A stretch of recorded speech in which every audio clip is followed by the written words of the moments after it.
Σε αυτό το πλαίσιο θα κινηθεί και η σημερινή παρουσίαση, η οποία θα παρουσιάσει το γενικό πλαίσιο του γιατί nutrient profiling, γιατί ασχολούμαστε, όπως λέμε στα ελληνικά, με τα περιγράμματα θρεπτικών συστατικών τροφίμων, πού προέκυψε, γιατί μπήκαμε εκεί, τι είναι το Nutri-Score και αν αυτό αλλάζει ή όχι αυτά που ήδη ξέρουμε σχετικά με τη μεσογειακή διατροφή. Ο κύριος όγκος της δουλειάς που θα δείτε σήμερα είναι μια μελέτη που εκπονήθηκε στο Γεωπονικό Πανεπιστήμιο Αθηνών, στο Εργαστήριο Χημείας και Ανάλυσης Τροφίμων, υπό την επίβλεψη της κυρίας Μαρίας Κοψοκεφάλου, καθηγήτριας στη διατροφή του ανθρώπου, στο τμήμα Επιστήμης Τροφίμων και Διατροφής του Ανθρώπου. Και θα ξεκινήσω εδώ με λίγα λόγια αντιπρολόγου.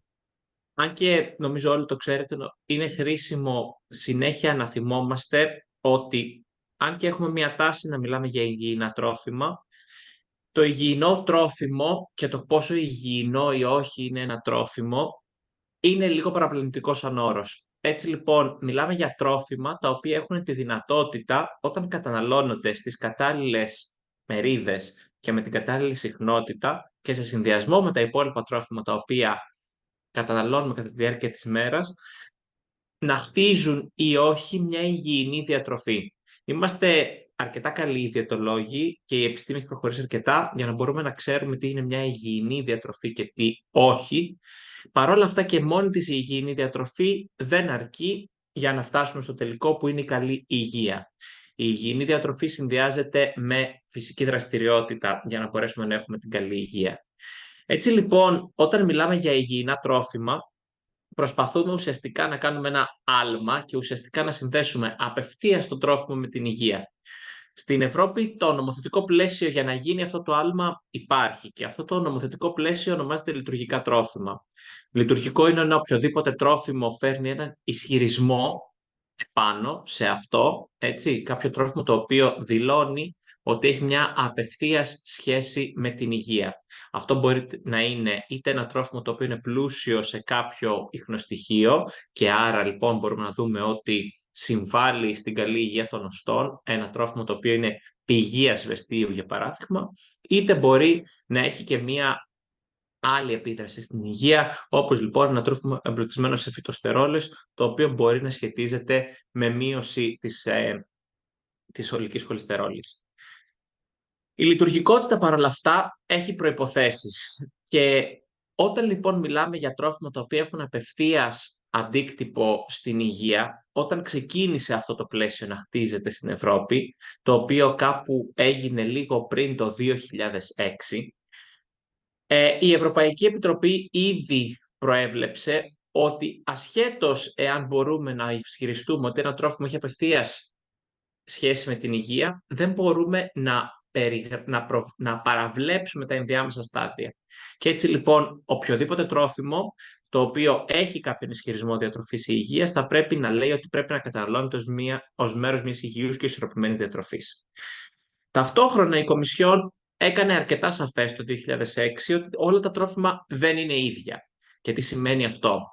Σημαίνει ότι αν και μπορούμε να επικοινωνούμε τη σχέση ενός τροφίμου στην υγεία και τρόφιμα μπορούν να έχουν ισχυρισμούς διατροφής και υγείας, ήδη από το 2006 η Κομισιόν ζήτησε να θεσπιστεί ένας μηχανισμός ο οποίος θα μπορεί να αξιολογεί τη συνολική σύσταση του τροφίμου και μόνο τα τρόφιμα τα οποία στο σύνολό τους έχουν μια σύσταση που προωθούν την υγεία να μπορούν να φέρουν ισχυρισμούς διατροφής και υγείας. Για να το πω πάρα πολύ απλά, και τα παραδείγματα που ακούστηκαν εκείνη την περίοδο όταν έγινε αυτή η κουβέντα είναι ότι υπήρχαν ερωτήματα αν κάποια τρόφιμα τα οποία είναι στην κορυφή της μεσογειακής πυραμίδας, για παράδειγμα σε εμάς, θα πρέπει να φέρουν ισχυρισμούς διατροφής και υγείας ή αν θα πρέπει οι ισχυρισμοί διατροφής και υγείας να περιοριστούν σε αυτό που λέμε εμείς απλά πιο υγιεινά τρόφιμα, αυτό που εγώ θα πω λίγο πιο τεχνικά, σε τρόφιμα τα οποία μπορούν πιο εύκολα να μπουν σε μια υγιεινή και ισορροπημένη διατροφή.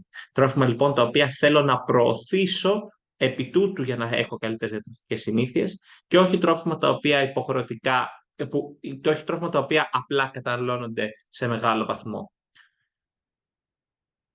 Αυτό το πλαίσιο του 2006 ξεκίνησε ουσιαστικά στην Ευρώπη και αυτό το γαϊτανάκι που βλέπουμε σήμερα και έχτισε ένα καινούριο επιστημονικό κλάδο στον χώρο της διατροφής, τον κλάδο του nutrient profiling ή περιγράμματα θρεπτικών συστατικών.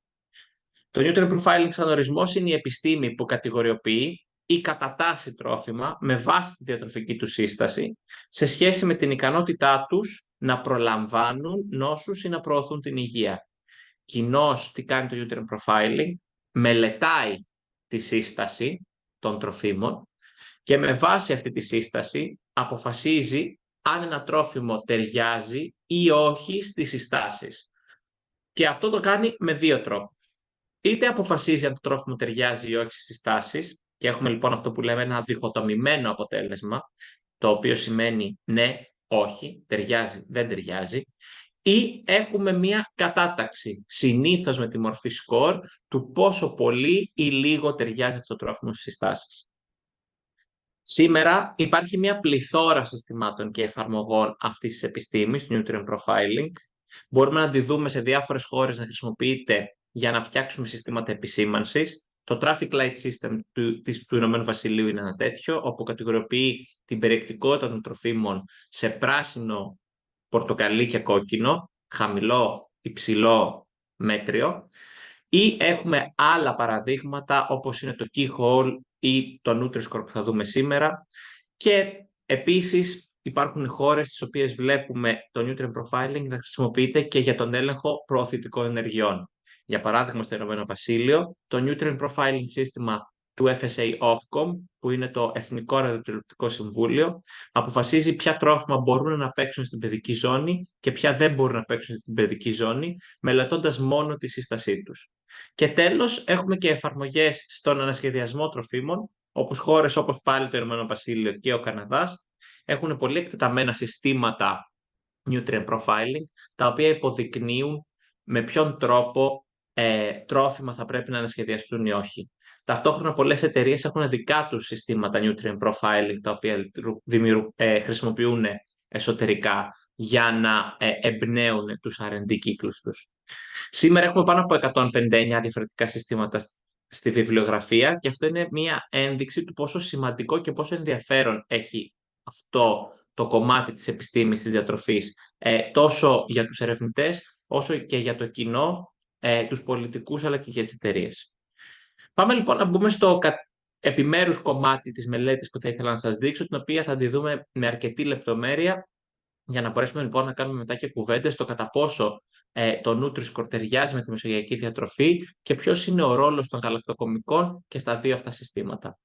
Θα ξεκινήσω λοιπόν με τη μεσογειακή δίαιτα και θα μου επιτρέψετε να χρησιμοποιώ τον όρο μεσογειακή δίαιτα, μιας και είναι η πιο σωστή μετάφραση του Mediterranean Diet. Δεν είναι μεσογειακή διατροφή, είναι μεσογειακή δίαιτα, μιας και ο όρος δίαιτα, η λέξη δίαιτα από τα γερμανικά, διέτα, περιγράφει τόσο τις τροφικές επιλογές όσο και τον τρόπο ζωής που αυτοί περιβάλλουν.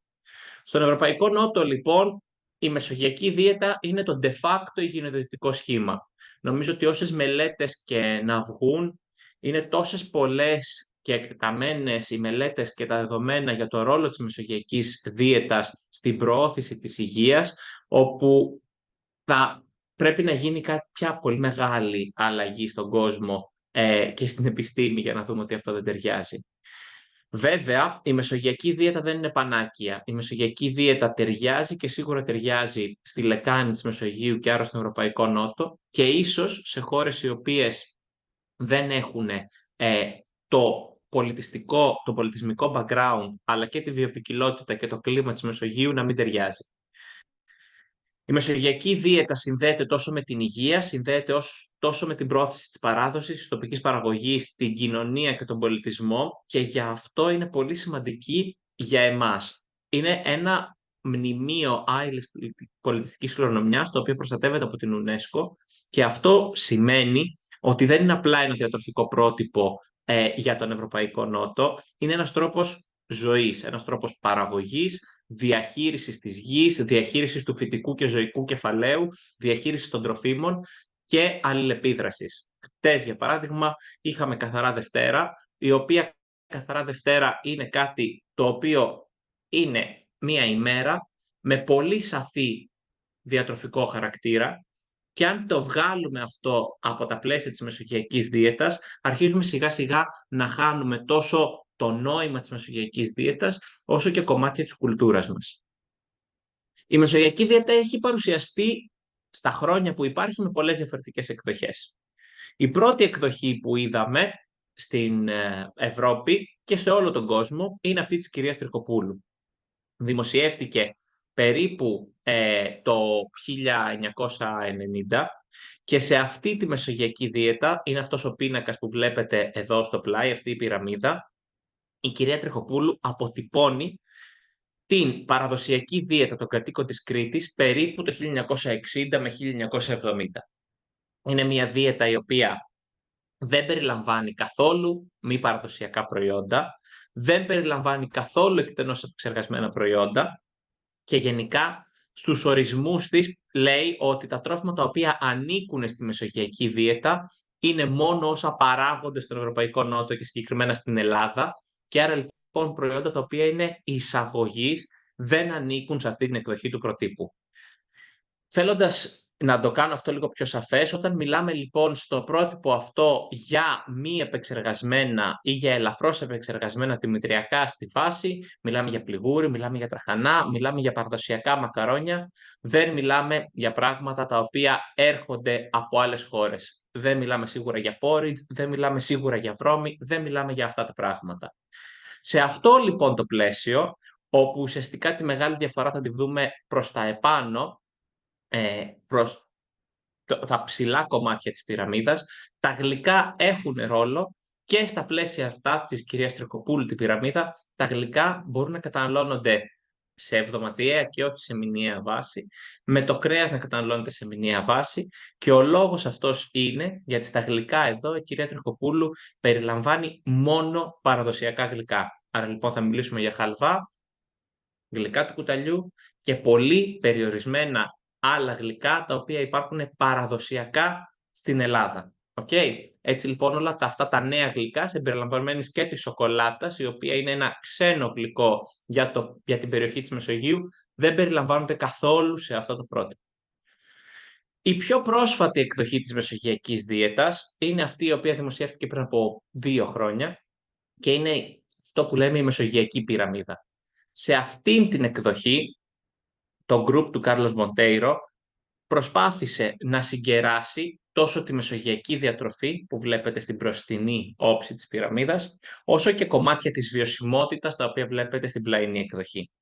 Αυτή είναι μια εκδοχή της μεσογειακής δίαιτας, η οποία δεν είναι στοχευμένη αμιγώς στην Ελλάδα, καλύπτει το σύνολο της Μεσογείου και οι συγγραφείς αυτής της πυραμίδας, οι ερευνητές οι οποίοι χτίσανε αυτή την πυραμίδα, αποφάσισαν ότι αν και η βάση είναι η διατροφή της Κρήτης το 1960 με το 1970, υπάρχουν αρκετά δεδομένα για να δούμε ότι και πιο μοντέρνες και πιο σύγχρονες εκδοχές της μεσογειακής δίαιτας έχουν τον ίδιο θετικό αντίκτυπο στην υγεία. Έτσι λοιπόν περιλαμβάνει περισσότερα τρόφιμα και αντί να βγάζει τελείως κάποια τρόφιμα από το πρότυπο, αυτό που κάνει είναι ουσιαστικά να ανοίγει το πρότυπο και σε τρόφιμα τα οποία καταναλώνονται ευρέως στη λεκάνη της Μεσογείου και να τα τοποθετεί στο κατάλληλο σημείο μέσα στην πυραμίδα. Έτσι λοιπόν έχει αρκετά περισσότερα επεξεργασμένα τρόφιμα σε σύγκριση με αυτή της κυρίας Τριχοπούλου και όταν έγινε αυτή η διαφορά βλέπετε ότι έγινε και μια πολύ μεγάλη διαφορά στην κατηγοριοποίηση του κρέατος και των γλυκών, όπου τα γλυκά μαζί με τα υπόλοιπα βιομηχανικά επεξεργασμένα γλυκά και σνακ έχουν τοποθετηθεί στην κορυφή της μεσογειακής πυραμίδας, άρα λοιπόν σε αυτό που συστήνεται μικρότερη κατανάλωση. Εμείς λοιπόν στην δική μας μελέτη χρησιμοποιήσαμε και τις δύο αυτές πυραμίδες, όπου θα δείτε η διαφορά βρίσκεται μόνο αμιγώς εδώ στην κορυφή και δεν βλέπουμε πολύ μεγάλες άλλες διαφορές. Πάμε λοιπόν να δούμε το δεύτερο κομμάτι της μελέτης που θα δούμε σήμερα και το δεύτερο αντικείμενο με το οποίο θα ασχοληθούμε σε αυτό το webinar.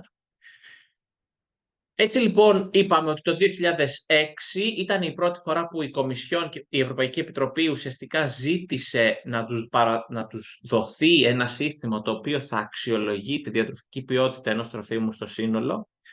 Κάμποσα χρόνια πέρασαν, η επιστήμη προχώρησε, παρόλα αυτά μέχρι και σήμερα δεν έχουμε δει αυτό το κομμάτι του νομοθετικού κειμένου να εκτελείται. Έτσι λοιπόν τα τελευταία 2 χρόνια η Κομισιόν έβαλε προτεραιότητα να δράσει σε αυτό ακριβώς το σημείο και έτσι λοιπόν ξεκίνησε μια κουβέντα με την Κομισιόν να λέει ότι μέχρι το πρώτο τρίμηνο του 2023, είμαστε στο πρώτο τρίμηνο του 2024 και πιθανότατα αυτή η απόφαση θα πάει πίσω για το επόμενο Ευρωκοινοβούλιο, θα ήθελε να έχει δει μια πρόταση για ένα σύστημα nutrient profiling, το οποίο θα μπορούν να το χρησιμοποιούν όλες οι χώρες. Αυτό το σύστημα nutrient profiling θα πρέπει να μπορεί να κάνει ακριβώς αυτό, να αξιολογεί τα τρόφιμα στο σύνολό τους και να μπορεί να τα κατατάσει σε κατηγορίες ανάλογα με την ποιότητα. Στα μάτια της Ευρωπαϊκής Επιτροπής αυτό το σύστημα θα πρέπει να μπορεί αφενός να εκπαιδεύει τους καταναλωτές και να επικοινωνεί με απλό τρόπο τους καταναλωτές τη διατροφική ποιότητα των τροφίμων και άρα λοιπόν κατά πόσο και πόσο συχνά θα πρέπει να καταναλώνουν κάποια από αυτά τα τρόφιμα και στη συνέχεια θα ασχοληθεί με το αν αυτό το σύστημα μπορεί να χρησιμοποιηθεί και για άλλες δράσεις όπως για παράδειγμα τον περιορισμό της χρήσης ισχυρισμών διατροφής και ισχυρισμών υγείας από κάποια τρόφιμα. Το επικρατέστερο σύστημα ήταν το Nutri-Score. Το Nutri-Score είναι αυτό το σύστημα που βλέπετε στα δεξιά, κατατάσσει τα τρόφιμα σε 5 κατηγορίες A, B, C, D και E με color coding από πράσινο προς κόκκινο, από το περισσότερο υγιεινό προς το λιγότερο υγιεινό. Οι μεσογειακές χώρες ήταν αυτές οι οποίες εξέφρασαν πρώτες και πιο έντονες τη δυσαρέσκειά τους για το Nutri-Score και ένας από τους κύριους λόγους που είδανε αυτό το σύστημα να μην στηρίζει τις διατροφικές αρχές που πίστευαν ότι στηρίζουν η μεσογειακή διατροφή είναι ένα παράδειγμα αυτό που βλέπετε για τα λίπη και τα έλαια. Έτσι λοιπόν στο σύστημα Nutri-Score το βούτυρο, το λάδι καρύδας παίρνουν E, ωραία. Τα έλαια τα οποία είναι από καρπούς όπως είναι το ηλιέλαιο, το καλαποκέλαιο και το λάδι σόγιας παίρνουν D. Το ελαιόλαδο παίρνει C και με την τελευταία αλλαγή του Nutri-Score η οποία έγινε πέρυσι παίρνει B. Αρχικά λοιπόν ήταν μεγάλη η ένταση στο κατά πόσο το ελαιόλαδο πρέπει να παίρνει C, αν το έλαιο το οποίο είναι η βάση της μεσογειακής διατροφής μπορεί να είναι στη μέση του Nutri-Score ή αν θα πρέπει να έχει καλύτερο scoring και αυτό στη συνέχεια επεκτάθηκε και σε άλλα παραδοσιακά τρόφιμα.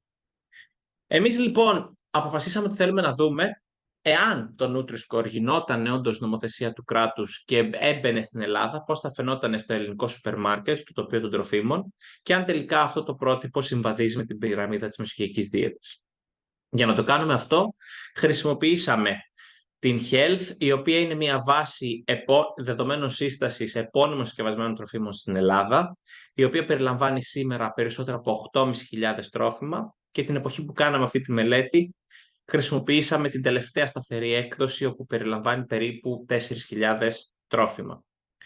Για να φτιάξουμε τη Health αυτό που κάνουμε ουσιαστικά είναι να συνεργαστούμε με αλυσίδες καταστημάτων και λαμβάνουμε φωτογραφίες από όλες τις πλευρές των τροφίμων και ό,τι πληροφορία βλέπουμε πάνω στο τρόφιμο την αρχιοθετούμε σε έναν πίνακα σύστασης. Ο πίνακας αυτός σύστασης περιλαμβάνει τόσο τα διατροφικά χαρακτηριστικά όσο τα συστατικά, ό,τι claim και ισχυρισμούς μπορεί να έχουν μπροστά, είτε διατροφής είτε οτιδήποτε άλλο claim και περιλαμβάνει επίσης και οποιαδήποτε άλλη πληροφορία εμείς θεωρούμε χρήσιμη. Και φυσικά τελικά κρατάμε και ένα αρχείο από όλες τις φωτογραφίες, ούτως ώστε αν χρειαστεί να γίνει μια ανάλυση με κάποια νέα πληροφορία, το μόνο που γίνεται είναι οι ερευνητές να πηγαίνουν, να κοιτάνε τις φωτογραφίες και να προσθέτουν τη νέα πληροφορία που εμείς χρειαζόμαστε για την ανάλυση. Με βάση λοιπόν αυτά τα δεδομένα που είχαμε, υπολογίσαμε το Nutri-Score. Και εντάχει, για όσους δεν το ξέρετε, το Nutri-Score έχει 2 κατηγορίες θρεπτικών συστατικών. θρεπτικά συστατικά προς αύξηση ή στα αγγλικά positive nutrients ή θρεπτικά συστατικά προς μείωση negative nutrients. Στα negative nutrients λοιπόν έχουμε ενεργειακή πυκνότητα, άρα λοιπόν ενέργεια ανά 100 γραμμάρια, περιεκτικότητα σε ολικά ζάχαρα, περιεκτικότητα σε κορεσμένα λιπαρά και περιεκτικότητα σε αλάτι. Υπολογίζονται αυτά πρώτα και ανάλογα με το σκορ που θα πάρει ένα τρόφιμο σε αυτά τα θρεπτικά συστατικά, τότε έχει τη δυνατότητα να πάρει και points, θετικά points, από τα τρόφιμα που είναι προς αύξηση. Έτσι λοιπόν ένα τρόφιμο μπορεί να έχει 11 points, εδώ, ωραία, από την περιεκτικότητά του σε ενέργεια, ολικά ζάχαρα, κορεσμένα λιπαρά και αλάτι. Και από αυτά τα 11 points πρακτικά αφαιρούμε, να το πω απλοϊκά, έναν βαθμό, αν πάνω από το 40% του τροφίμου είναι φρούτα, λαχανικά, όσπρια, ξηρή καρπή, άλλον ένα βαθμό αν έχει πάνω από 0,9 γραμμάρια ανά 100 γραμμάρια φυτικές ίνες και άλλον ένα βαθμό αν έχει πάνω από 1,6 γραμμάρια πρωτεΐνης ανά 100. Αυτό μας δίνει την τελική περιεκτικότητα αυτού του τροφίμου, ωραία, σε Nutri-Score, σε βαθμούς λοιπόν, το οποίο score λέγεται FSA MNPS score, θα το πω εγώ συνεχές Nutri-Score για ευκολία σε αυτή την παρουσίαση που κάνουμε εδώ, και αυτό το score κινείται από -15 έως +40. Όσο χαμηλότερο το score, τόσο θετικότερη η αξιολόγηση του τροφίμου. Ωραία. Νομίζω αυτό είναι κατανοητό. Άμα είναι αρνητικό το σκορ, από τη στιγμή που αφαιρώ τα θετικά θρεπτικά συστατικά, πάει να πει ότι έχει μεγαλύτερη περιεκτικότητα σε θετικά θρεπτικά συστατικά από ότι σε αρνητικά θρεπτικά συστατικά. Και στη συνέχεια, αυτό το σκορ από -15 έως +40 χωρίζεται σε 5 μπάντες, σε 5 κατηγορίες που αντιστοιχούν στο A, B, C, D και E. Και αυτές οι μπάντες είναι διαφορετικές για τρόφιμα και διαφορετικές για ποτά. Ταυτόχρονα, αφού υπολογίσαμε Nutri-Score, χωρίσαμε εμείς τα τρόφιμα της δικής μας βάσης σε 4 κατηγορίες. 1, στα τρόφιμα που ταιριάζουν στην ελληνική μεσογειακή πυραμίδα, στην παραδοσιακή λοιπόν πυραμίδα, σε τρόφιμα που ταιριάζουν στην παραδοσιακή και στη βιώσιμη μεσογειακή πυραμίδα, σε τρόφιμα παραδοσιακά που είναι εκτός μεσογειακής πυραμίδας για οποιονδήποτε λόγο και σε σύγχρονα τρόφιμα. Και προσπαθήσαμε λοιπόν να δούμε πώς αυτά τα δύο συστήματα ταιριάζουν ή όχι. Ας ξεκινήσουμε λοιπόν με το να δούμε πώς μοιάζει το Nutri-Score σε μια ελληνική αγορά. Σε μια ελληνική αγορά, αριστερά βλέπετε τα τρόφιμα, δεξιά βλέπετε τα ποτά. Και θα πούμε λοιπόν και θα δείτε ότι αριστερά τρόφιμα εμφανίζουν αυτό που τα αγγλικά λέμε bimodal distribution. Έχουμε λοιπόν μια κατανομή η οποία έχει δύο ξεχωριστές κορυφές. Έχουμε λοιπόν τρόφιμα με πολύ καλό Nutri-Score, μέσω Nutri-Score το B, και τρόφιμα τα οποία είναι στην άλλη άκρη και έχουν μέσω Nutri-Score το D. Είναι δύο διαφορετικές ξεχωριστές κατηγορίες τροφίμων και φαίνεται λοιπόν ότι δεν έχουμε μια ομοιόμορφη κατανομή των τροφίμων στους βαθμούς Nutri-Score. Σε αντίθεση με τα ποτά, που φαίνεται ότι υπάρχει μια πολύ υψηλή συγκέντρωση σε ποτά, και όταν λέω ποτά εννοώ μη αλκοολούχα ποτά, τα οποία έχουν κατά κύριο λόγο Nutri-Score D. Αν τα δούμε κατηγορίες τροφίμων, θα δούμε ότι τα φρούτα και τα λαχανικά έχουν το καλύτερο Nutri-Score, το οποίο είναι αναμενόμενα. Ωραία. Και γενικά και τα γαλακτοκομικά, τα αυγά, το ψάρι και τα θαλασσινά έχουν και αυτά πολύ καλό Nutri-Score. Αν πάμε να τα δούμε ένα υποκατηγορία τροφίμων, θα δείτε λοιπόν ότι τα αυγά έλαβαν το καλύτερο Nutri-Score που κατηγοριοποιούνται είτε A είτε B, τα φρούτα έλαβαν από A έως C και τα γαλακτοκομικά, που είναι και το ενδιαφέρον του συγκεκριμένου webinar που βρίσκονται εδώ, ωραία. Τα γαλακτοκομικά είναι στην αρχή, η πρώτη στήλη, που ουσιαστικά λαμβάνουν Nutri-Score από A έως και D, με τον κύριο όγκο όμως των γαλακτοκομικών να βρίσκεται στο B με C και D. Στο B με C, συγγνώμη. Αν πάμε να δούμε την κατανομή στις πυραμίδες τις μεσογειακές, τότε θα δούμε ότι η παραδοσιακή μεσογειακή πυραμίδα, όπως σας είπα ήδη στην αρχή, είναι ένα πολύ περιοριστικό μοντέλο και μόνο το 25% των τροφίμων τα οποία βρίσκουμε σήμερα στο ελληνικό σούπερ μάρκετ θα θεωρούνταν κατάλληλα από την πυραμίδα της κυρίας Τριχοπούλου για να χτίσω μια μεσογειακή δίαιτα. Με το νέο ορισμό της μεσογειακής πυραμίδας αυτό αυξάνεται και φτάνω σχεδόν στο 60% των τροφίμων στο ελληνικό σούπερ μάρκετ. Παρ' όλα αυτά, έχω περίπου 38% των τροφίμων τα οποία θεωρούνται σύγχρονα τρόφιμα και καμία από τις δύο πυραμίδες δεν θα τα έβαζε στα πλαίσια της μεσογειακής διατροφής. Αν πάμε να συγκρίνουμε το κατά πόσο αυτοί οι ορισμοί της μεσογειακής διατροφής έχουν ή όχι και σημαντική διαφορά στο Nutri-Score, τότε θα δούμε ότι τα τρόφιμα τα οποία ανήκουν στην παραδοσιακή πυραμίδα έχουν Nutri-Score κυρίως A, άρα λοιπόν έχουν ένα πολύ καλό, πολύ χαμηλό Nutri-Score, άρα λοιπόν αυτοί οι αυστηροί παραδοσιακοί ορισμοί της κυρίας Τριχοπούλου ταιριάζουν πάρα πολύ καλά με το Nutri-Score και με το να καταναλώνω τρόφιμα υψηλής διατροφικής ποιότητας. Η νέα εκδοχή της μεσογειακής δίαιτας αυξάνει πάρα πολύ το εύρος του Nutri-Score που βλέπουμε, διπλασιάζει το σκορ και αυτό σημαίνει ότι επιτρέπει σε πολλά τρόφιμα τα οποία δεν έχουν τόσο καλή διατροφική ποιότητα να μπουν στο πρότυπο. Τώρα το θα μπουν στο πρότυπο δεν σημαίνει υποχρεωτικά ότι θα μπουν και στη βάση ή στη μέση. Το πιο πιθανό, όπως θα δούμε και παρακάτω, είναι ότι μπαίνουν στην κορυφή της πυραμίδας, αλλά αυτό σημαίνει ότι αν κινηθούμε με πιο παραδοσιακές λογικές, τότε φαίνεται είτε έχουμε είτε δεν έχουμε το Nutri-Score να εξακολουθούμε να επιλέγουμε τρόφιμα υψηλής διατροφικής ποιότητας. Αν πάμε να δούμε λίγο πιο αναλυτικά τι συμβαίνει ανά μία μπάντα της μεσογειακής διατροφής, θα δείτε λοιπόν ότι όσο ανεβαίνουμε προς τα πάνω την πυραμίδα, ανεβαίνει και το Nutri-Score. Έτσι λοιπόν στην πυραμίδα της κυρίας Τριχοπούλου, οι κάτω μπάντες, τα φρούτα, τα λαχανικά και τα δημητριακά έχουν μέσο Nutri-Score A, ανεβαίνοντας προς τα πάνω μένουμε στο A και στο B και φτάνουμε στο D στην κορυφή της πυραμίδας.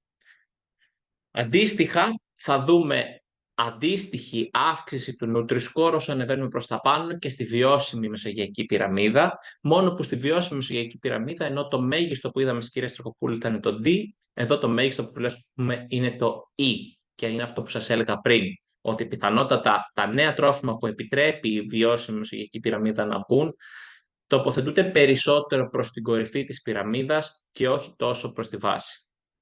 Αν κοιτάξουμε συγκεκριμένα τα γαλακτοκομικά, θα δούμε ότι έχουν ένα πολύ ωραίο μέσο βολικό, θα έλεγα, B, το οποίο είναι, και το λέω βολικό γιατί είναι ακριβώς αντίστοιχο της θέσης που έχουν στη μεσογειακή πυραμίδα. Δεν είναι στη βάση, δεν είναι τρόφιμα τα οποία πρέπει να καταναλώνω αλόγιστα, αλλά είναι τρόφιμα που άμα το δούμε στο σύνολό τους σαν κατηγορία, έχουν μάλλον καλό Nutri-Score. Και λέω μάλλον καλό Nutri-Score γιατί στη μεσογειακή πυραμίδα κοιτάμε τα γαλακτοκομικά όλοι μαζί και η σύσταση στη μεσογειακή πυραμίδα είναι να προτιμούμε γαλακτοκομικά χαμηλά σε λιπαρά.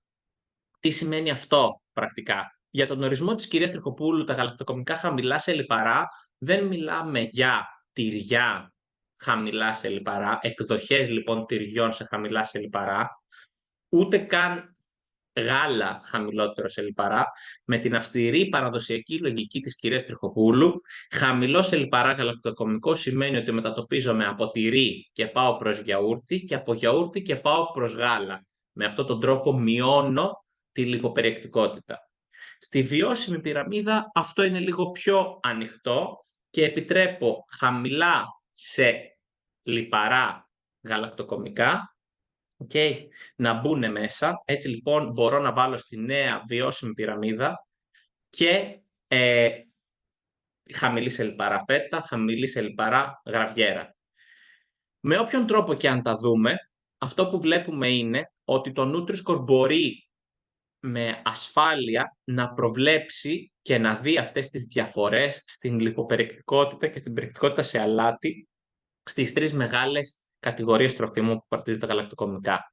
Έτσι λοιπόν το γάλα, μιλάμε για μη σοκολατούχα γάλατα, ωραία, έχουν Nutri-Score A κατά μέσο όρο, okay? Και αυτά που έχουν τα ζαχαρούχα γάλατα, για παράδειγμα, παίρνουν Nutri-Score έως και E, το οποίο αντιστοιχεί στη μεγάλη συγκέντρωση σε ζάχαρα που έχουν. Τα γιαούρτια είναι λίγο χειρότερα σε Nutri-Score από τα γάλατα, B. Παρόλα αυτά εξακολουθούν και τα δύο να μένουν στα πράσινα κομμάτια του Nutri-Score, και τα τυριά έχουν κατά μέσο όρο D, το οποίο σημαίνει ότι έχουμε αρχίσει και περνάμε προς τα πορτοκαλοκόκκινα κομμάτια της κατανομής του Nutri-Score, χωρίς όμως αυτό να σημαίνει ότι όλα τα τυριά έχουν υποχρεωτικά D. Άμα δείτε εδώ, υπάρχει μια μεγάλη διασπορά από A έως C, άρα λοιπόν υπάρχουν τυριά τα οποία κινούνται σε όλο το φάσμα του Nutri-Score. Και για να το δούμε και γραφικά και για να έχετε μια πιο σαφή εικόνα, πράγματα τα οποία όσοι έχετε ασχοληθεί λίγο με το τρόφιμο μπορεί να μην σας ξενίζουν καθόλου, θα δείτε για παράδειγμα ότι τα φρέσκα τυριά, κατά κύριο λόγο, έχουν καλύτερο Nutri-Score από τα ημίσκληρα ή σκληρά τυριά. Έτσι λοιπόν τυριά όπως είναι το ανθότυρο που λέμε εδώ στην Ελλάδα έχουν πάρα πολύ καλό Nutri-Score στις κατηγορίες του B και του A, ειδικά εάν είναι χαμηλά και σε αλάτι. Αυτό όμως δεν σημαίνει ότι όλα τα φρέσκα τυριά είναι καλά. Έχουμε το μανούρι, το οποίο είναι μόνο του μία κατηγορία και έχει πάρα πολύ ψηλό Nutri-Score εξαιτίας της τεράστιας λιποπεριεκτικότητάς του, που είναι σχεδόν 50%. Και αντίστοιχα, ακόμα και στα ημίσκληρα τυριά, τα οποία κατά μέσο όρο έχουν υψηλότερο Nutri-Score, μπορούμε να ξεχωρίσουμε τις γραβιέρες και τα κεφαλοτήρια, βλέποντας λοιπόν ότι υπάρχουν και εντός των γραβιερών κάποιες γραβιέρες με καλύτερο Nutri-Score από ό,τι κάποιες άλλες. Τι σημαίνει καλύτερο Nutri-Score? Σημαίνει ότι αυτές οι λίγο καλύτερες γραβιέρες θα πάνε στο C, ενώ όλα τα υπόλοιπα ημίσκληρα τυριά θα κινούνται προς το E. Ο λόγος που κινούνται προς το E, τα ημίσκληρα τυριά, είναι φαινός η αυξημένη λιποπεριεκτικότητά τους. Φαίνεται λοιπόν ότι οι λιποπεριεκτικότητες από 30% και πάνω έχουν μία μεγαλύτερη πιθανότητα να έχουν Nutri-Score D και E, και ταυτόχρονα η αυξημένη περιεκτικότητα σε αλάτι είναι αυτά που φέρνουν τα ημίσκληρα τυριά πιο ψηλά. Κλείνοντας, νομίζω είναι χρήσιμο να μιλήσουμε λίγο και για τα παραδοσιακά τυριά της Κύπρου. Έτσι λοιπόν και στην Κύπρο όπως και στην Ελλάδα θα δείτε ότι υπάρχουν επιλογές τυριών οι οποίες μας επιτρέπουν να ακολουθούμε το Nutri-Score. Λοιπόν, το Nutri-Score δεν είναι απαγορευτικό, δεν είναι ότι θα βάλει όλα τα τυριά στο ίδιο καλάθι. Αντιθέτως, θα δώσει μια ευκαιρία πιθανότατα στον καταναλωτή που θέλει να ακολουθήσει μια μεσογειακή διατροφή να καταλάβει ποιο από τα τυριά που θα δει στο ράφι του σούπερ μάρκετ είναι αυτό που πρέπει να προτιμάει και να καταναλώνει σε μεγαλύτερες ποσότητες. Η ανάλατη λοιπόν αναρρή θα πάρει ένα C, το χαλούμι θα κινηθεί τόσο σε E όσο και σε D, άρα λοιπόν ακόμα και στην ίδια κατηγορία του χαλουμιού θα μπορέσει ίσως να βρει ένα χαλούμι το οποίο έχει καλύτερη διατροφική σύσταση από ένα άλλο, και δυστυχώς στα κεφαλοτήρια θα μείνει το μήνυμα, όπως το λέμε ήδη και στα πλαίσια της μεσογειακής διατροφής, της κατανάλωσης με μέτρο. Ή στο Nutri-Score δεν σημαίνει ότι το τρώω, σημαίνει ότι το καταναλώνω με μέτρο. Εάν θέλω να έχω στη βάση μου ένα τυρί, μάλλον δεν θα κινηθώ σε ένα τυρί που έχει Nutri-Score E, αλλά θα προτιμήσω κάποιο άλλο που έχει Nutri-Score C. Γενικά, το Nutri-Score τόσο στα γαλακτοκομικά όσο και στο σύνολο της αγοράς, στα στερεά τρόφιμα, φαίνεται να έχει δύο μεγάλες κορυφές.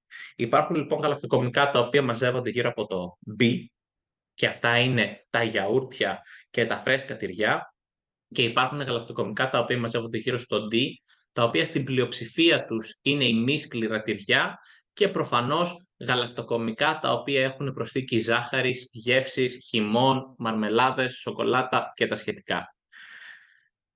Τα τρόφιμα που προτείνονται από τις συμβάσεις, από τις συστάσεις, λαμβάνουν καλύτερο Nutri-Score και φαίνεται να υπάρχει μια καλή συμφωνία του Nutri-Score με τη μεσογειακή διατροφή. Και αυτό το βλέπουμε σε πολλές εκφάνσεις των συστάσεων, όπου και τα φυτικά τρόφιμα είναι καλύτερα σε Nutri-Score από άλλα, και εκεί όμως θα μιλήσω για φυτικά υποκατάστατα κρέατος, κατά κύριο λόγο, ενώ στην περίπτωση των γαλακτοκομικών δεν είναι σαφές ότι το να επιλέξω ένα φυτικό υποκατάστατο γάλακτος είναι η καλύτερη επιλογή για να βελτιώσω τη διατροφική μου ποιότητα. Φαίνεται λοιπόν ότι υπάρχουν αρκετές επιλογές στα παραδοσιακά γαλακτοκομικά, εάν θέλω να βελτιώσω την διατροφική μου ποιότητα, χωρίς αυτό να σημαίνει ότι πρέπει υποχρεωτικά να πάω προς φυτικά υποκατάστατα γάλακτος. Τα φυτικά υποκατάστατα γάλακτος συγκεκριμένα έχουν αρκετά κακό Nutri-Score για τους εξής λόγους. Συχνά έχουν προσθήκη ζαχάρων και επίσης είναι πάρα πολύ φτωχά σε πρωτεΐνη όταν μιλάμε για γιαούρτια και γάλατα, ενώ όταν μιλάμε για υποκατάστατα τυριού, τότε στην πλειοψηφία τους τα φυτικά υποκατάστατα τυριών είναι πάρα πολύ υψηλά σε λίπος. Ουσιαστικά είναι λίπος με άμυλο, το οποίο έχει με κάποιο τρόπο σταθεροποιηθεί, και έτσι λοιπόν η σύστασή τους είναι πολύ πολύ χειρότερη από αυτή των ζωικών. Το Nutri-Score λοιπόν φαίνεται να έχει μια πολύ καλή ικανότητα να ξεχωρίζει τα δύο άκρα της πυραμίδας. Μπορεί να αντιπροσωπεύσει το εύρος που έχουν τα τρόφιμα στη διατροφική του σύσταση τόσο εντός της πυραμίδας και όσο εντός και σε κάθε μπάντα της πυραμίδας. Και επίσης μπορεί να μας βοηθήσει εντός μιας μπάντας να βρούμε διαφορετικές επιλογές. Τώρα, τα παραδοσιακά τρόφιμα δεν έχουν de facto καλύτερο Nutri-Score από ό,τι είναι τα σύγχρονα τρόφιμα, τα τρόφιμα εισαγωγής. Και αυτό γίνεται διότι το Nutri-Score δεν ασχολείται με το κατά πόσο κάτι είναι παραδοσιακό ή πολιτισμικό αγαθό ή όχι. Ασχολείται με το κατά πόσο αυτό το τρόφιμο μπορεί με ασφάλεια να ενταχθεί σε μία δίαιτα. Και έτσι λοιπόν, είτε είναι παραδοσιακό είτε όχι, τότε δεν ξεχωρίζει αν αυτό θα πρέπει να καταναλώνεται περισσότερο ή όχι. Αντιθέτως, θα μπορούσα να πω ότι σε μερικές κατηγορίες τροφίμων, τα μη παραδοσιακά τρόφιμα ίσως να έχουν καλύτερο Nutri-Score, γιατί αυτό τους έχουν νέα συστατικά. Έτσι λοιπόν, το παράδειγμα της μαρμελάδας, μια μαρμελάδα η οποία έχει προσθήκη ζάχαρης, έχει χειρότερο Nutri-Score από μια μαρμελάδα η οποία δεν έχει προσθήκη ζάχαρης και έχει γλυκαντικές ύλες από στέβια ή και καθόλου πρόσθετα ζάχαρα. Αυτό δεν συμβαίνει σε μεγάλο ποσό στα τυριά. Έτσι λοιπόν, τα light ή μη σκληρά τυριά με το νέο Nutri-Score δεν έχουν υποχρεωτικά καλύτερο Nutri-Score.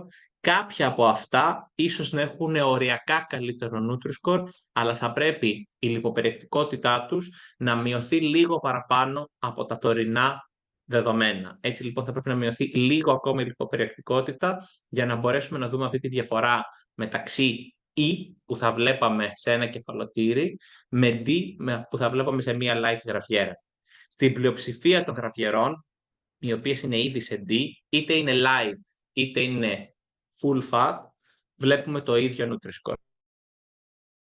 Από εμένα θα ήθελα να ευχαριστήσω όλο το εργαστήριο της κυρίας Κεψοκεφάλου και την ομάδα που έχει ενταχθεί στη Health για αυτή την ανάλυση και είμαι διαθέσιμος για τυχόν ερωτήσεις.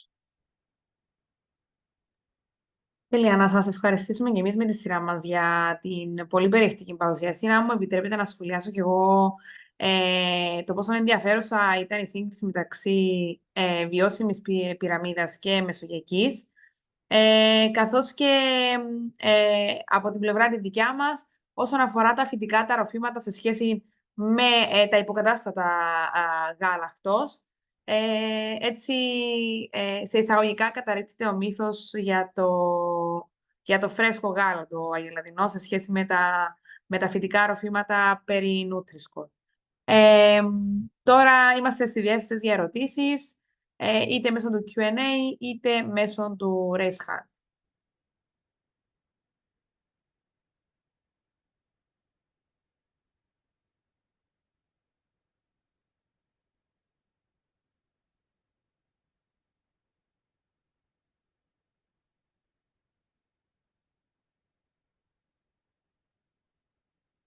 Δεν φαίνεται να έχουμε κάποιες ερωτήσεις. Εντάξει, ήταν όλα πάρα πολύ κατανοητά. Νομίζω η κυρία Ιωάννου σήκωσε χέρι. Σήκωσε χέρι είναι η Ελίνα Ιωάννου. Ναι, αμέ. Ελίνα.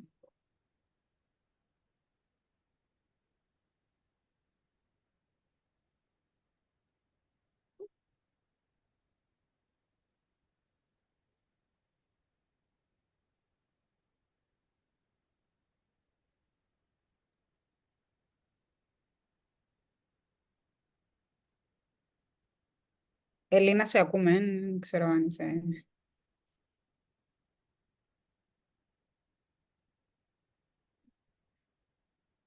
Αν έχεις θέμα με το μικρόφωνο σου, μπορείς να υποβάλεις την ερώτηση μέσα του Q&A session, η αλήθεια, αν είναι πιο εύκολο.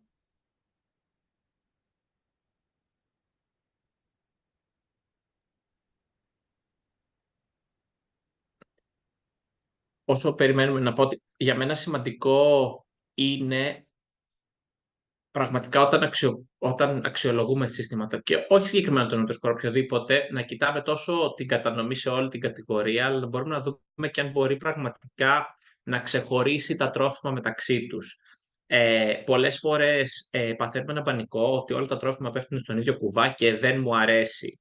Δεν μου αρέσει που όλα τα τυριά μπαίνουν στον ντύ. Και η αλήθεια είναι ότι και εμένα η πρώτη μου αντίδραση είναι δεν μου αρέσει. Αλλά όταν πας και κοιτάς στο βάθος και βλέπω ότι αυτά τα τυριά που είναι παρόμοια παίρνουν τι, αλλά αυτά τα τυριά που δεν είναι παρόμοια και είναι διαφορετικά παίρνουν ένα καλύτερο σκορ, νομίζω είναι πάρα πολύ χρήσιμο να το αναγνωρίσουμε αυτό, διότι τελικά κανένα σύστημα επισήμανσης δεν είναι χρήσιμο αν καταλήξω όλα τα τρόφιμα στο ράφι να είναι τα ίδια. Δηλαδή δεν θα γυρίσω και καταναλωτής να το διαβάσει. Δεν μου δίνει κάποιο λόγο να το αξιοποιήσω. Αν λοιπόν μπορώ να ξεχωρίσω αυτά τα 1, 2, 3 τρόφιμα, ειδικά για εταιρείες οι οποίες έχουν στο πορτοφόλιό τους αυτά τα τρόφιμα, μπορούν να το δουν και σαν ευκαιρία ανάπτυξης. Ξαφνικά ένα τρόφιμο το οποίο μπορεί κάποιος να μην το προτιμούσε, γιατί μπορεί να το έβρισκε λίγο πιο άγευστο και θα είναι συγκριτικά λίγο πιο άγευστο, επειδή είναι χαμηλότερο σε αλάτι και χαμηλότερο σε λιπαρά, μέχρι να το συνηθίσει, από ένα άλλο. Αλλά αν συστηματικά κάθε φορά που μπαίνω στο σούπερ μάρκετ βλέπω ότι είναι πραγματικά τόσο καλύτερο και είναι παρόμοιο ακόμα και με το γιαούρτι πολλές φορές, θα αρχίσω σιγά σιγά να μετακινούμε προς τα εκεί. Αντίστοιχα, αυτό που είπα για τα light, για τις light γραβιέρες, είναι επίσης πάρα πολύ σημαντικό από θέμα R&D και ανάπτυξης, να δω ποια είναι τα όρια στα οποία ίσως θα πρέπει να πιέσω το σύστημά μου για να έχει νόημα η επένδυση στο να βγάλω light γραβιέρα. Αν λοιπόν η light γραβιέρα παίρνει το ίδιο Nutri-Score με την άλλη, για 1 ή 2 γραμμάρια ανά 100 λίπος, ίσως είναι σημαντικό να κάνω αυτή την έξτρα επένδυση, να πάω παρακάτω, να φανεί και άρα λοιπόν να μπορώ και χωρίς πολλά λεφτά πλέον σε marketing να επικοινωνήσω στον καταναλωτή ότι κοίτα, όταν κοιτάς όλες τις γραβιέρες υπάρχει αυτή η μία εδώ η οποία είναι διαφορετική και μένει λίγο μόνη της στην αγορά. Αυτό θα ήθελα εγώ λίγο να βάλουμε στο μυαλό μας. Thank you, Αντώνη, γι' αυτό που είπες, είναι πολύ σημαντικό. Η ερώτηση που είχε η Ελίνα ήταν, γιατί δεν έχει μικρόφωνο και δεν μπορούσε να γράψει στο chat, ήταν κατά πόσον αυτό που έδειξες από το γεωπονικό, η καταχώρηση των τροφίμων, αν μπορεί να έχει access οποιοσδήποτε σε αυτή την λίστα, και αν αυτή η λίστα που δουλεύετε στο γεωπονικό με την Δόκτωρ Καψοκεφάλου εμπλουτίζεται με καινούργια προϊόντα και αν υπάρχει ο στόχος να εμπλουτιστεί με κάποια κυπριακά προϊόντα going forward.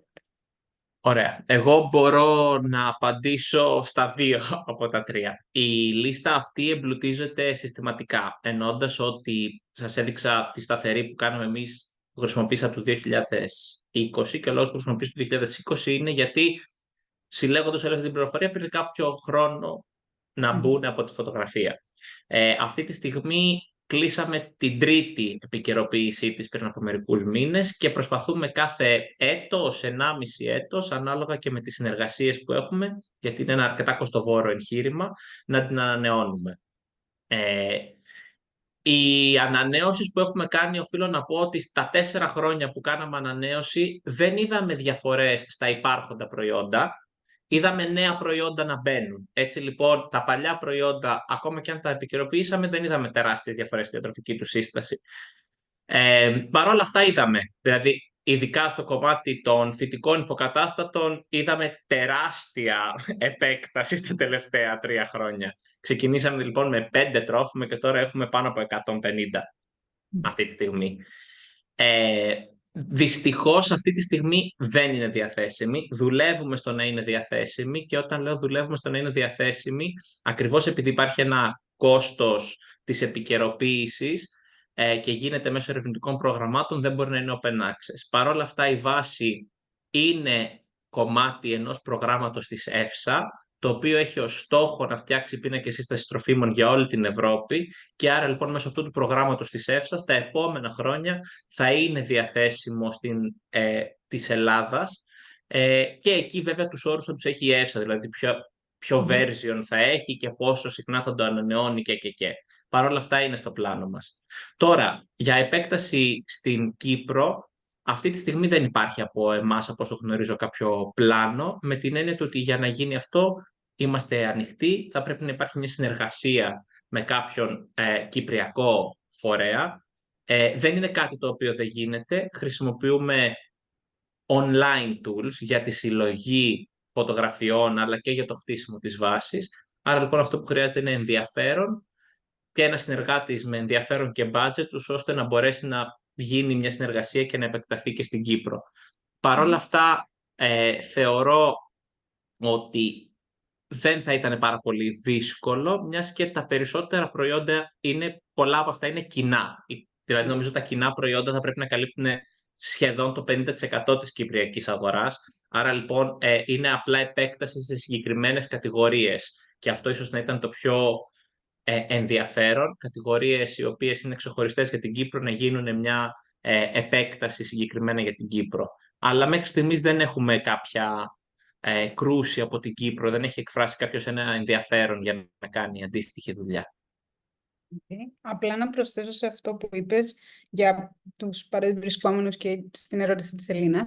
Ξέρω ότι στο πρόγραμμα αυτό που ανέφερε ο Αντώνης για την ΕΦΣΑ, τη συλλογή των δεδομένων για την Κύπρο την κάνει το Γενικό Χημείο του Κράτους και το Γενικό Χημείο του Κράτους κάνει και ένα database με παραδοσιακά προϊόντα που είναι open access. So, όποιος ενδιαφέρεται μπορεί να τα βρει, να βρει τις πληροφορίες πάνω στην ιστοσελίδα του Γενικού Χημείου του Κράτους της Κύπρου ή υπάρχουν συγκεκριμένα άτομα contact points που μπορείτε να επικοινωνήσετε. Αλλά ξέρω ότι το δικό μας, ας το πούμε έτσι, το αντίστοιχο που το δουλεύει το Γενικό Χημείο του Κράτους, ως ενός βαθμού είναι open access. Άρα όποιος χρειάζεται παραπάνω πληροφορίες μπορεί να τις βρει και εκεί. Απλά να διευκρινίσω εδώ ότι το ότι δεν είναι η δική μας open access δεν σημαίνει ότι είναι διαθέσιμη. Με επικοινωνία με την κυρία Καψοκεφάλου μπορεί να γίνει διαθέσιμη, απλά δεν υπάρχει κάπου αναρτημένη για οποιονδήποτε να μπει και να την ψάξει. Η βάση είναι διαθέσιμη, δεν είναι κάτι που την κρατάμε εμείς κλειστό, απλά δεν υπάρχει κάποια ιστοσελίδα που να την κάνει διαθέσιμη σε όλους. Τέλεια, ευχαριστούμε. Κάποιες άλλες ερωτήσεις? Εγώ ήθελα να ρωτήσω μια τελευταία ερώτηση, αν δεν υπάρχουν άλλες μέχρι να σκεφτούν οι υπόλοιποι κάποιες άλλες ερωτήσεις. Όσον αφορά τα light με προϊόντα versus με τα full λιπαρά.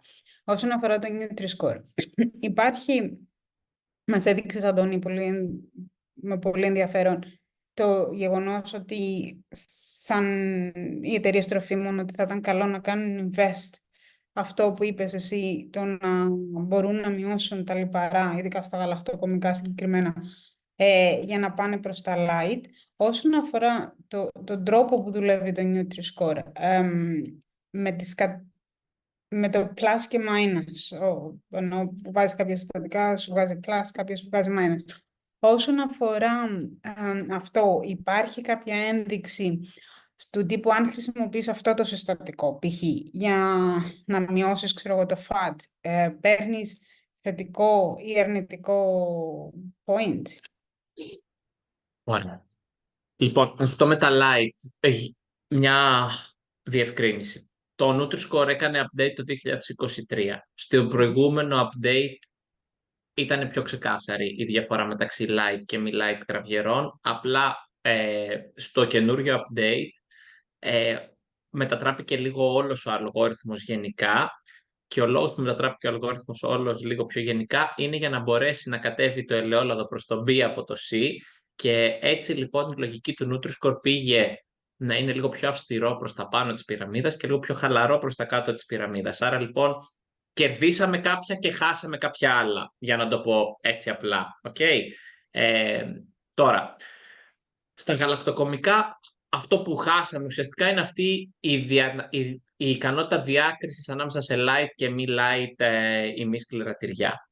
Τώρα, για αυτό που ρωτάς, γενικά η λογική είναι ναι, ότι το Nutri-Score σου δίνει μια κατεύθυνση του πώς θα μπορέσεις να κινηθείς, εννοώντας ότι τα φρούτα και τα λαχανικά είναι ένας πολύ δύσκολος στόχος να το πιάσεις, γιατί αν δεν έχεις πιάσει το 40% του προϊόντος δεν έχεις πιάσει τίποτα, και όταν λέμε φρούτα και λαχανικά, εκεί έχει μια εκτεταμένη λίστα στα πλαίσια των UPFs, όπου ουσιαστικά οτιδήποτε θεωρείται UPF συστατικό δεν μετράει. Okay? Ναι. Άρα λοιπόν εκεί είναι αρκετά αυστηρό. Τώρα, στο κομμάτι των γαλακτοκομικών νομίζω ότι είναι αρκετά straightforward ο αλγόριθμος. Ουσιαστικά το μόνο που μετράνε τα γαλακτοκομικά έξτρα πρακτικά, αν εντάξει, βγάζω απ' έξω τα παγωτά, έτσι, το τελείως. Είναι μόνο η πρωτεΐνη, είναι το μόνο πράγμα το οποίο μπορεί να προσθεθεί εκεί. Η περιεκτικότητα σε πρωτεΐνη είναι αρκετά σταθερή και δεν αυξάνεται. Άρα λοιπόν, αν θέλω να κάνω αλλαγές, είναι να μειώσω το λίπος και το αλάτι. Δεν παίρνεις negative points για κανένα από τα συστατικά αυτά. Δηλαδή, το μόνο συστατικό το οποίο παίρνει negative point extra είναι τα γλυκαντικά πλην της στέβιας. Okay. Το μόνο λοιπόν το οποίο είναι λίγο penalized είναι τα γλυκαντικά. Άρα λοιπόν για τα γαλακτοκομικά είναι σχετικά εύκολο, ας το πούμε. Δεν είναι τόσο εύκολο, το καταλαβαίνω. Πρέπει να δουλέψουμε λίγο τη λιποπεριεκτικότητα. Και δεν κρύβω ότι και το αλάτι είναι σχετικά δύσκολο στα ημίσκληρα τυριά. Δηλαδή και το αλάτι είναι αρκετά υψηλό. Και όχι μόνο, δηλαδή είδατε και στα προϊόντα της Κύπρου, ήταν μια πολύ μικρή διαφορά μεταξύ του βιολογικού χαλουμιού με τα άλλα, που παρόλα αυτά αυτή η πολύ μικρή διαφορά, το οποίο αν διάβαζα την ετικέτα δεν θα την έβλεπα, κάνει διαφορά στο τελικό Nutri-Score. Δεν νομίζω, και γιατί το λέω αυτό, δεν νομίζω ότι είναι τόσο τεράστιες οι διαφορές. Μιλάμε για ένα μικρό αλματάκι στη λιποπεριεκτικότητα που θα μπορούσε να φέρει τη διαφορά, και σίγουρα όχι σε όλα τα προϊόντα. Έτσι. Εγώ το λέω από την άποψη, π.χ. τώρα που έδωσες παράδειγμα το αλάτι. Αν ας πούμε κάνεις replace το sodium chloride με το losol, sodium potassium chloride. Δεν υπάρχει πρόβλεψη για αρνητικά points. Εντάξει, τέλος. Okay. Δηλαδή δεν υπάρχει. Και αν πάρουμε και το παράδειγμα, άλλα παραδείγματα από τα δημητριακά, για παράδειγμα, μπορούμε να σκεφτούμε και τεχνολογικές εφαρμογές, εννοώντας ότι μπορεί, ανάλογα με τη μυρδοποίηση που έχω, δηλαδή αν είναι ήδη σε φέτες ή οτιδήποτε, όπως τα δημητριακά, για παράδειγμα, το αλάτι, η ζάχαρη είναι στην επιφάνεια, θα μπορούσε να μην έχει το ίδιο μέσα περιεκτικότητα και με κάποιο τρόπο να δουλέψω σε τεχνολογίες όπου η αλμυρότητα θα είναι στην επιφάνεια, άρα θα πάρω την αλμυρή γεύση, αλλά το συνολικό περιεχόμενο θα είναι χαμηλότερο. Υπάρχουν όλα αυτά στο Nutri-Score, δεν ποινικοποιούνται, okay, δεν είναι αρνητικά. Αυτό που μας νοιάζει τελικά είναι η συνολική σύσταση.